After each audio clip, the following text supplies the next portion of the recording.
Hi, Nick here.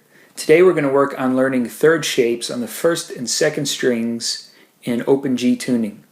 These shapes are very commonly used in slack key songs and in other genres as well when you're playing in open G. I think they'll come in very handy for you, so with that, let's begin. Okay, so we're in open G tuning and we're going to work on third shapes on the first and second strings. The first shape we're going to look at is a major third shape.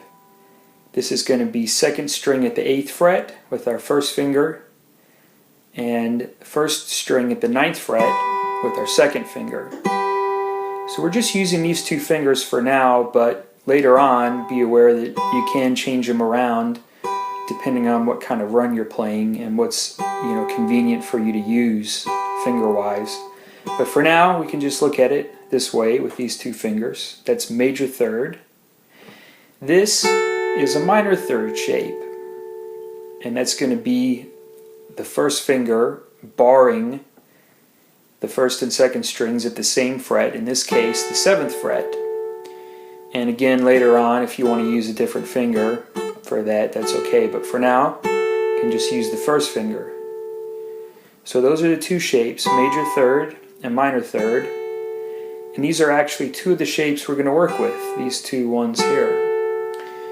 Let's start off just running through with parallel thirds, harmonizing in the key of G, and starting with the first and second strings open. Okay, so that's our first shape. It's a minor third, but open strings, so we don't have to hold anything down. Then we have a major third, the first and second frets. Again, 3rd and 4th frets. Then a minor third, bar at the 5th fret. Again, bar at the 7th fret. Back to major shape, 8th and 9th frets. Okay, we've seen these two already, right? Then bar at the 10th fret, minor shape. Bar at the 12th fret. Okay, and now we're up an octave from those open strings, right? So if you want and you have a cutaway, you can keep going. Remember, anytime you move up 12 frets, the shapes repeat. So we can start up here, 12th fret bar, 13 and 14th frets, it's a major shape, 15 and 16, bar at 17 there. So if you don't have a cutaway, these shapes are going to be hard for you to reach. Don't worry about it, you can just stop. That might be the highest one there that you could reach on the 13th and 14th frets. So those are up there, and that's everything on the neck. So now what we might want to do is just practice playing these up and down. We'll start off here, open.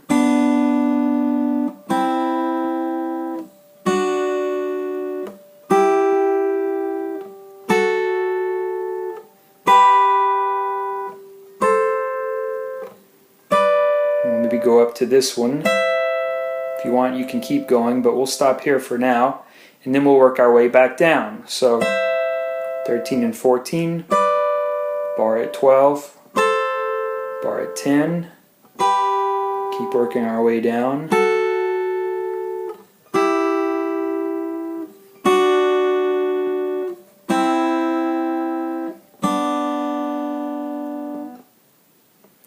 Okay, so that's pretty simple. Once you have these shapes down, you might want to practice playing around with them in a nonlinear fashion. Just jump around to different places on the neck and see if you can find the shapes that work there. And you can also start experimenting with using different fingers to hold these shapes down. Again, you're just trying to play around and see what you can find. You can play through bits and pieces at different parts of the neck. And once you do that, you're going to find that you're pretty familiar with these shapes and you can sort of call them up at will. So after you have that under control, I think the next thing to do would be to practice it over a bass line. So what we're going to do is have a G bass, which is 5th and 4th strings, and we're going to alternate between that and a D or D7 type bass, which is 6th and 4th strings, right? So the idea is to practice playing these over a bass line, and also you want to try to internalize the sound of these shapes and how they sound over different chords or different bass lines.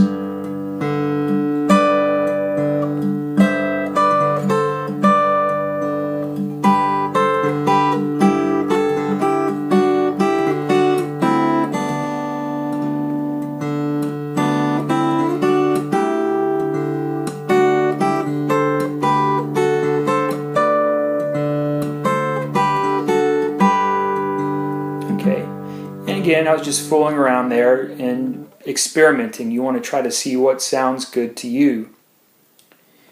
As another note, you want to, again, try to use different fingerings. Let's look at a couple of different ones here. Here's one where we're working up down here, and then we can use our third finger to grab that minor third shape. So that's one that you might try there. Okay. And then we can go up to this position here where our first finger is on the 7th fret. And try that. So you're using your first finger here, the 7th fret, 2nd and 3rd fingers for this major 3rd shape on 8 and 9, and your pinky there for the 10th fret. And similarly, you can use your first finger here at the 12th fret, 2nd and 3rd fingers for 13 and 14.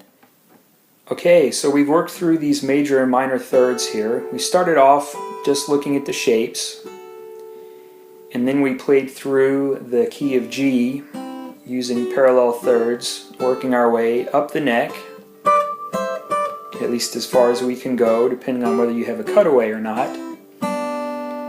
Once we did that, we jumped around just to kind of get these shapes under our fingers, and instead of playing them in a linear fashion, we can now sort of grab them anywhere once we practice this.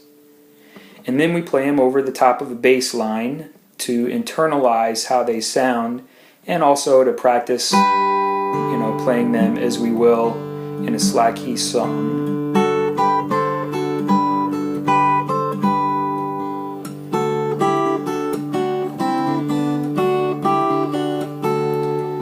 And finally, we thought about different ways we could finger these notes. And I gave you a few examples, but be flexible and try to use whatever fingerings make sense to you. Okay, so those are third shapes on the 1st and 2nd strings in open G. Hope this lesson has been helpful for you. Thanks for watching.